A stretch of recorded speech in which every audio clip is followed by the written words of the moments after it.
Hi, I'm Susan Moore and welcome back to my writing shed, where today we are going to continue with Nat and Fizz's adventure in Emerald Secret, the second book in my Nat Walker Trilogy for kids and everyone who loves adventure. We left off in chapter 28, halfway through, with Nat having returned from her first foray into Black Cod, the mysterious computer game designed by her father. She's back on board her Junco home boat, and Mrs. Stalick has arrived, who is the matron from Boxbury boarding school, where Nat must now go to.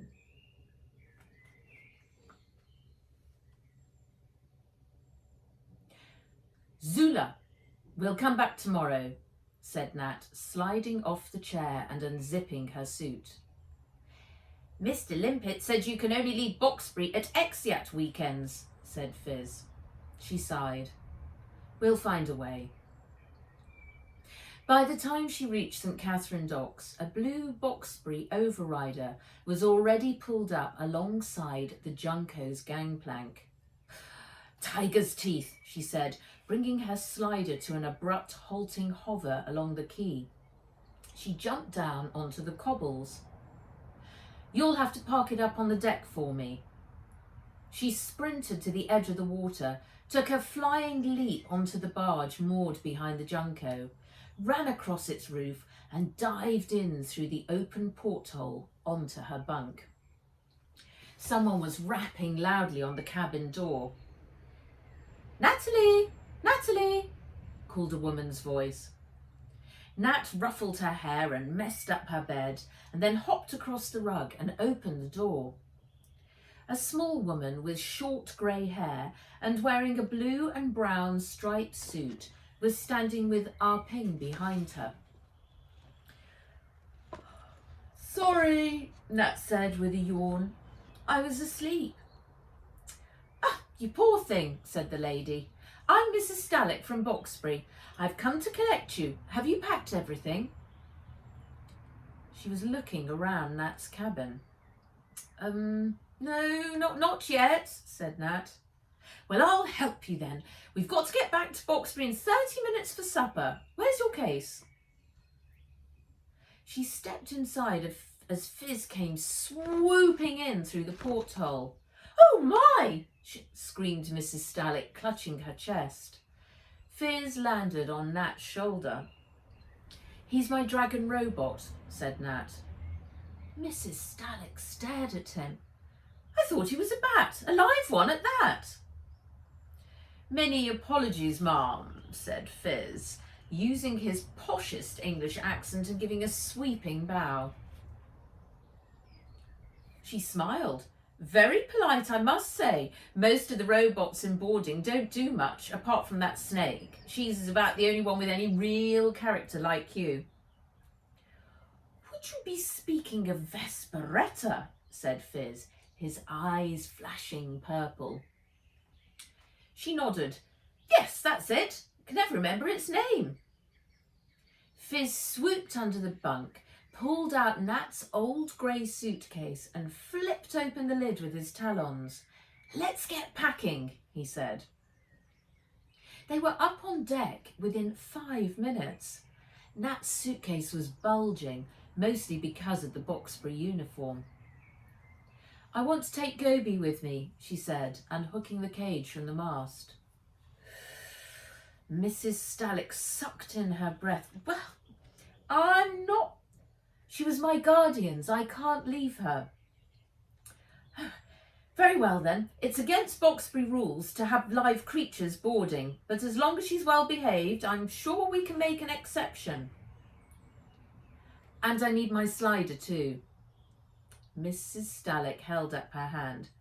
This is against the rules for boarders, and there is no leeway on that one. You can ride it during exeats back here. Nat groaned. This school she was off to prison.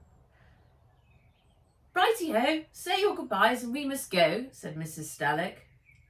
Nat turned to Ah Ping. Look after it all, please. I'll see you at the weekend. Ah Ping handed her a tin. Cake. For you. Nat took it and gave Ah Ping a hug. Coo, thank you. I bring noodles in takeaway if food bad, she whispered in Nat's ear. Those were the kindest words Ah Ping had ever said to her. Nat felt tears welling up. She bit her lip to stop them and headed for the gangplank. The driver took her bag. Nat followed Mrs. Stalick into the overrider. As the door closed, she pressed her nose up against the window, looking at the Junco. Nothing would ever be the same again. Chapter 29. Lilies. The boarding house was a tall townhouse attached to the main Boxbury School building. The driver unloaded her case while Mrs. Stalick led Nat into a long hallway inside.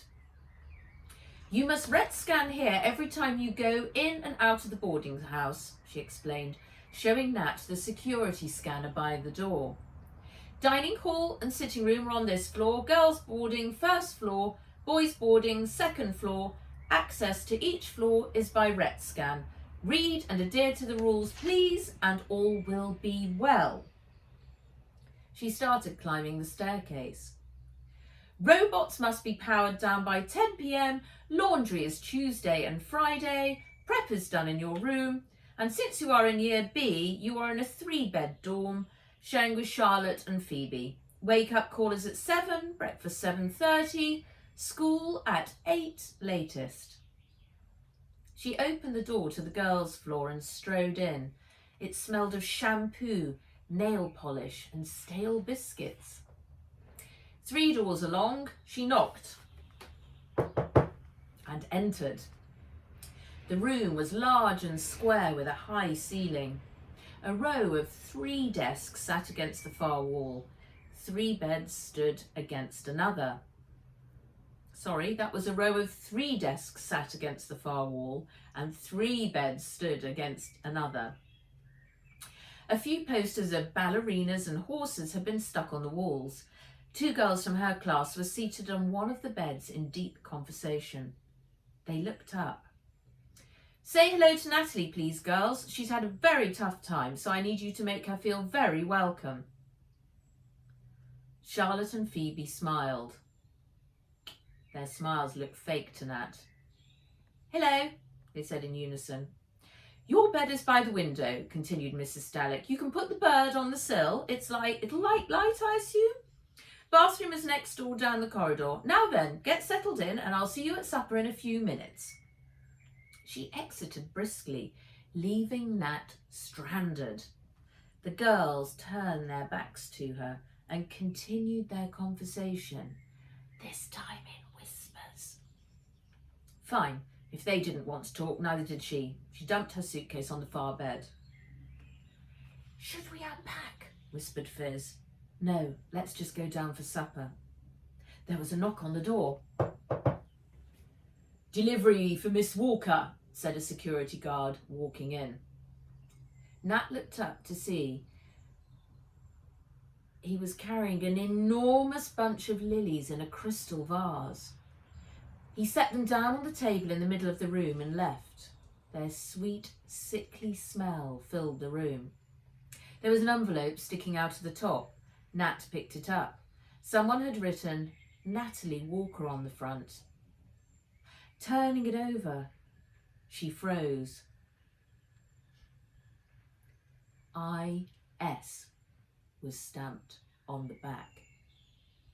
She opened it with shaking hands and drew out a stiff white card. Darling girl, so desperately sad and sorry to hear the news about your guardian.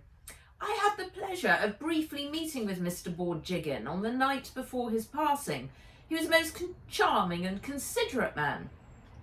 Both I and Saskia pass on our heartfelt condolences. Please do come for tea again tomorrow. Don't worry, I know you are now a boarder, so I've already cleared it with Mr. Limpet. Saskia will be waiting for you in the carriage after school. Be brave. Yours, Ivy. Limpet had cleared it. He said she wouldn't have to see her ever again. Rat's tails, this was bad news. Nat put Goby on the windowsill and emptied some bugs from the container in her backpack into her tray. Yuck! She turned around to see Charlotte and Phoebe looking at her with disgusted sneers across their faces. Phoebe held her nose. That stinks, she said. Nat raised an eyebrow. You'd better get used to it, babe. There are plenty more where that came from. She tossed her backpack onto her pillow and marched out of the door. We're not going to win any friends if you speak to them like that, said Fizz. I don't need to win friends like those girls. But Jamuka taught. She opened the door onto the landing. Jamuka is dead, Fizz. I'm going to play by my own rules from now on.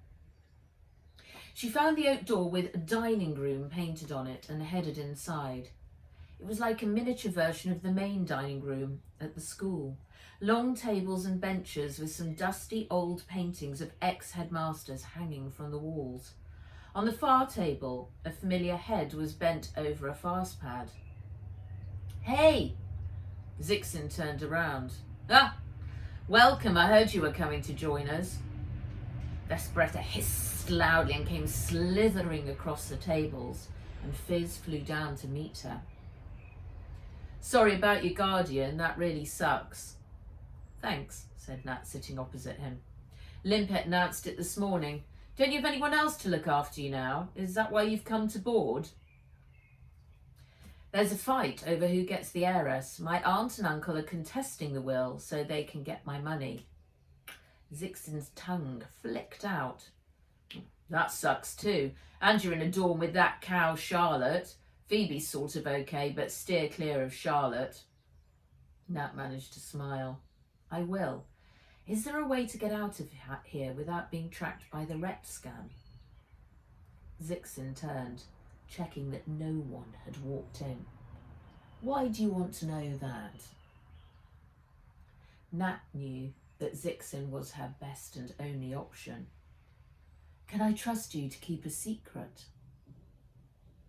Who would I tell anyway? And that is the end of chapter 29. Very exciting. I wonder if Nat will be able to escape the boarding house. We shall find out tomorrow. Thank you very much for joining me today and look forward to seeing you soon. Stay well. Bye-bye.